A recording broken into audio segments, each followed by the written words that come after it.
Okay, let's move into the next unit of concluding the presentation. I would like to make this topic as how to create a confident conclusion. I would say confident conclusion because we can find a lot of presenters who are actually not confident at the end of the presentation. Maybe because they have lost energy, or they are not confident, or they feel that the message has not been delivered well. So however the presentation was, ensure that you conclude your presentation on a confident note. So let's look into how to make a confident conclusion for your presentation.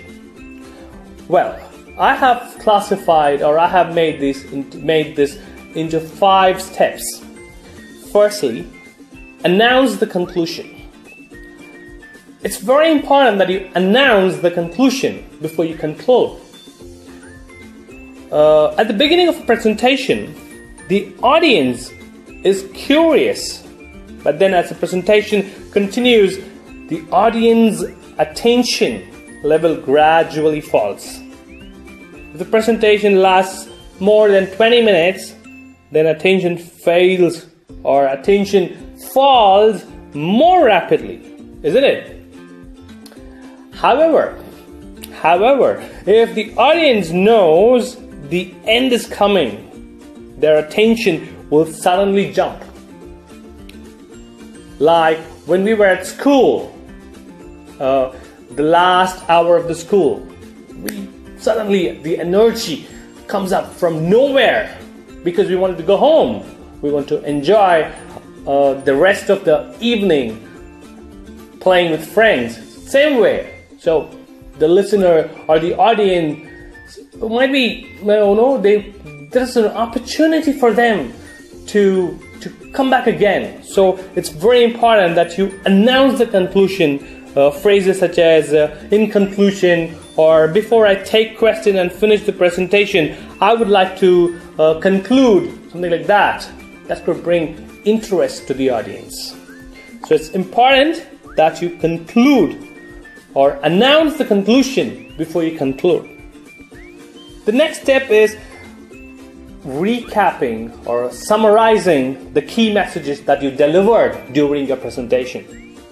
So now you have increased the interest again at the end. It's the last chance to repeat your main messages. Summarize them quickly and emphasize the single most important thing that you would like them to take from the presentation. Okay? The next step of concluding your presentation is call for action. So it's something strange. Call for action. What is it about? Yes, as you explain what you want them to take away from your presentation, it's a good moment to ask your audience to do something as a result of your talk.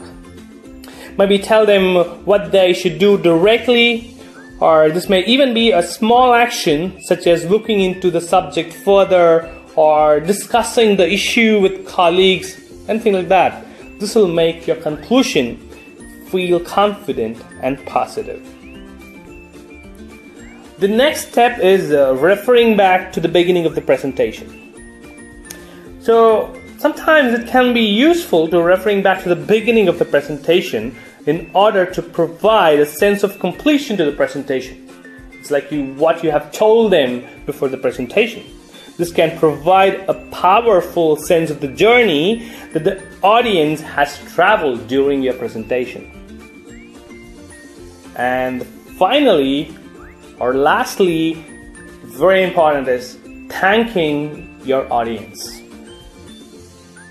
Make sure that you are polite and simple to show your appreciation for the attention, because it really brings a good rapport between you and your audience. So thank them before you move into questions. So these are the 5 important things that are required. Okay, let's move into